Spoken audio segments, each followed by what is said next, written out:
नमस्कार.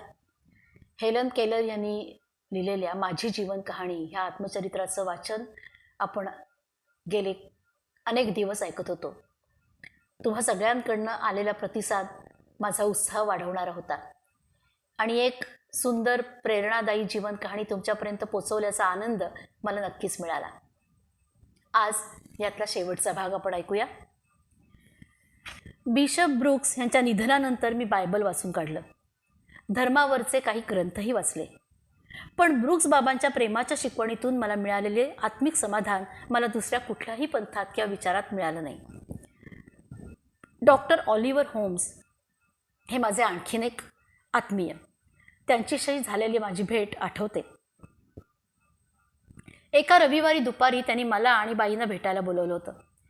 मी नुकतीच बोलायला शिकले होते. आम्ही त्यांच्या ग्रंथालयामध्ये गेलो. तिथं शाई आणि कातड्याचा संमिश्र वास येत होता. मी ओळखलं की आसपास पुस्तकं असणार. नकळत हातानं मी पुस्तकं चाचपू लागले. टेनिसनच्या कवितांचा एका सुंदर खंडावर माझं बोट स्थिरावलं. मग बाईंनी त्यातल्या कवितांबद्दल मला सांगितलं. डॉक्टर होम्स यांनी नंतर मला बऱ्याच नवलाईच्या गोष्टी दाखवल्या. डॉक्टर होम्स कवी होते ना. पुढे त्यांच्याबरोबर माझ्या खूप भेटीगाठी झाल्या. एक माणूस म्हणून आणि एक कवी म्हणून ते मला अधिकाधिक आवडत गेले. थोड्याच दिवसात व्हिटियर ह्या आणखीन एका मोठ्या कवीशी भेट झाली. मी आणि बाई मेरीमॅकमधल्या त्यांच्या घरी गेलो. घर अगदी शांत होतं. त्यांचं सौजन्यशील वागणं आणि विक्षिप्त बोलणं दोन्हीमुळे मला चटकन त्यांच्याबद्दल जवळीक वाटू लागली. त्यांचा एक काव्यसंग्रह खास अंधांसाठी उठावदार पद्धतीनं छापला होता. माझे शब्दांचे उच्चार एवढे चांगले होत असल्याचं पाहून त्यांना मनापासून आनंद झाला. मला म्हणाले, मला तुझं बोलणं चांगलं कळतंय बरं. मी त्यांना कवितांबद्दल खूप प्रश्न विचारले. त्यांनी ओठांवर माझी बोटं ठेवून मी त्यांनी दिलेली उत्तरं ऐकली. मी त्यांना एक कवितासुद्धा म्हणून दाखवली. नंतर व्हिटियर यांनी माझा हात एका पुतळ्यावर ठेवला. हा पुतळा एका गुलामाचा होता. दबलेल्या पवित्र्यात असलेल्या ह्या गुलामाच्या पायातल्या बेड्या गळून पडत असल्याचं दाखवलं होतं. व्हिटियर यांच्या अभ्यासिकेत आम्ही गेल्यावर त्यांनी बाईंना त्यांची स्वाक्षरी दिली. बाईंना माझ्याबरोबरच्या कामाचं त्यांनी खूप कौतुक केलं. निघताना ते आम्हाला दारापर्यंत सोडायला आले. प्रेमानं त्यांनी माझ्या कपाळावर ओठ टेकवले. पुन्हा भेटायला येईन असं मी तेव्हा म्हणाले खरी, पण ते प्रत्यक्षात जमलं नाही. त्याआधीच व्हिटियर हे जग सोडून गेले. डॉक्टर एडवर्ड एव्हरेट हेल यांच्याशी तर माझं कित्येक वर्षाचं नातं. अगदी 8 वर्षाची असल्यापासून. वर्ष सरकत आहे तसा त्यांच्याबद्दलचा माझ्या मनातला जिव्हाळा अधिक दाट होत चाललाय. अनेक अडचणींच्या दुःखाच्या प्रसंगात मला आणि बाईंना डॉक्टर हेल यांच्या सुज्ञ प्रेमळ व्यक्तिमत्वाचा मोठा आधार लाभला. आमच्यासारखं काही करू पाहणाऱ्या हजारो लोकांना त्यांनी आजवर मदत केली. डॉक्टर अलेक्झांडर ग्रॅहम बेल यांच्याशी झालेल्या माझ्या पहिल्या भेटीबद्दल मी याआधीच सांगितलं. तेव्हापासून त्यांच्या सहवासात मी कितीतरी दिवस आनंदात घालवलेत. कधी त्यांच्या प्रयोगशाळेत, कधी त्यांच्याबरोबर समुद्रकिनाऱ्यावर. डॉक्टर बेल मला त्यांच्या प्रयोगांबद्दल खूप काही सांगतात. मी त्यांना पतंग उडवायला मदत केली आहे. या पतंग उडवण्याबद्दल भविष्यकाळातल्या विमानाच्या तत्वांचा शोध घेण्याचा त्यांचा प्रयत्न असेल. किचकट सिद्धांतसुद्धा मनोरंजकपणे मांडण्याची हातोडी त्यांच्याकडे होती. ते अशा सहज पद्धतीने सांगत की वाटावं, अरेच्या, आपल्याला आणखी थोडा वेळ असता तर आपणही संशोधक झालो असतं. विनोदबुद्धी आणि काव्यात्मकता हे त्यांचे 2 ठळक पैलू.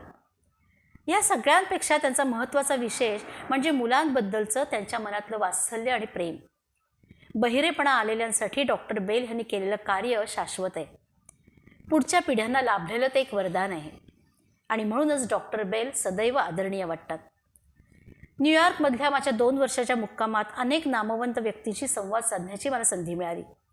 त्या नामवंतांची नावं मी बऱ्याचदा ऐकली होती, पण प्रत्यक्षात त्यांच्याशी कधी भेट होईल असं वाटलं नव्हतं. यापैकी बरेच जण भेटले ते लॉरेन्स हटन यांच्या घरी. हटन पती पत्नी आता माझे आत्मीय आहेत.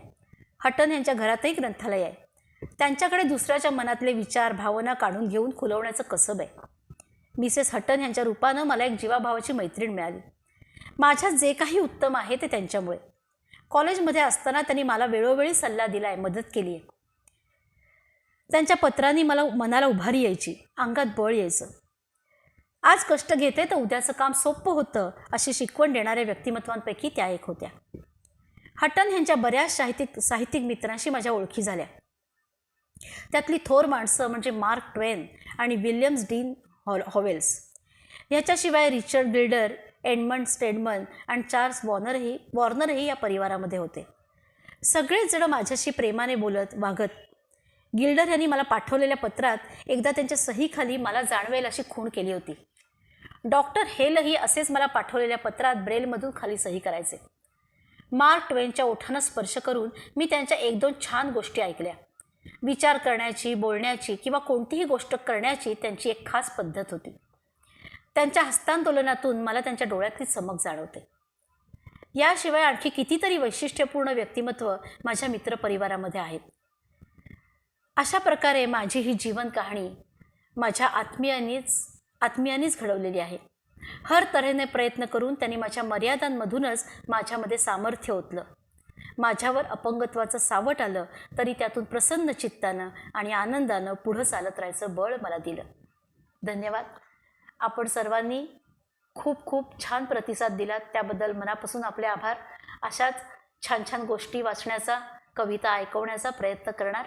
ऐकत राहा, आनंद घेत राहा. धन्यवाद.